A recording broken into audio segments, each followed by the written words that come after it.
ಸ್ವಾಮೀಜಿಯವರ ಫೋನನ್ನು ಮುಖ್ಯಮಂತ್ರಿಗಳೇ ಮುಂದೆ ನಿಂತು ಟ್ಯಾಪ್ ಮಾಡಿಸಿದ್ರು. ನಾನು ಸ್ವಾಮೀಜಿಯವರ ಫೋನನ್ನು ಟ್ಯಾಪ್ ಮಾಡೋದಕ್ಕೆ ಆದರೆ ಸ್ವಾಮೀಜಿಯವರ ಜೊತೆ ಸರ್ಕಾರ ಬೀಳುತ್ತೆ ಅನ್ನೋದು ಗೊತ್ತಿದ್ದು ನಾನು ಯಾತಕ್ಕೆ ಅವ್ರ ಜೊತೆಯಲ್ಲಿ ನ್ಯೂ ಜರ್ಸಿನಲ್ಲಿ ನಮ್ಮ ಕಾಲಭೈರವ ದೇವಸ್ಥಾನ ಕಟ್ಟಲಿಕ್ಕೆ ಶಂಕುಸ್ಥಾಪನೆ ಕಾರ್ಯಕ್ರಮಕ್ಕೆ ಹೋಗ್ತಾ ಇದ್ದೆ. ನಮ್ಮ ಸ್ವಾಮೀಜಿಯವರ ಫೋನ್ ಟ್ಯಾಪ್ ಮಾಡ್ಕೊಂಡು ಅವ್ರ ಮೇಲೆ ಅಪನಂಬಿಕೆ ಅನ್ಬಿಟ್ಟಿದ್ರೆ ನಾನು ಅವ್ರ ಜೊತೆಯಲ್ಲಿ ಅಲ್ಲಿಗೆ ಹೋಗೋ ಅವಶ್ಯಕತೆನೇ ಇರಲ್ಲ, ಕ್ಯಾನ್ಸಲ್ ಮಾಡಿದೆ.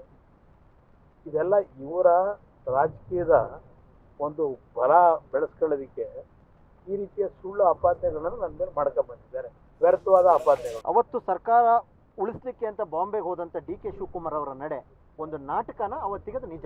ನಾಟಕೀಯವಾದ ಬೆಳವಣಿಗೆ ಹೋದ್ರಲ್ಲ, ಅಟ್ಲೀಸ್ಟ್ ಯಾರಾದ್ರೂ ಒಬ್ಬರನ್ನಾದ್ರೂ ಕರ್ಕೊಂಬರಕಾಯ್ತಾ?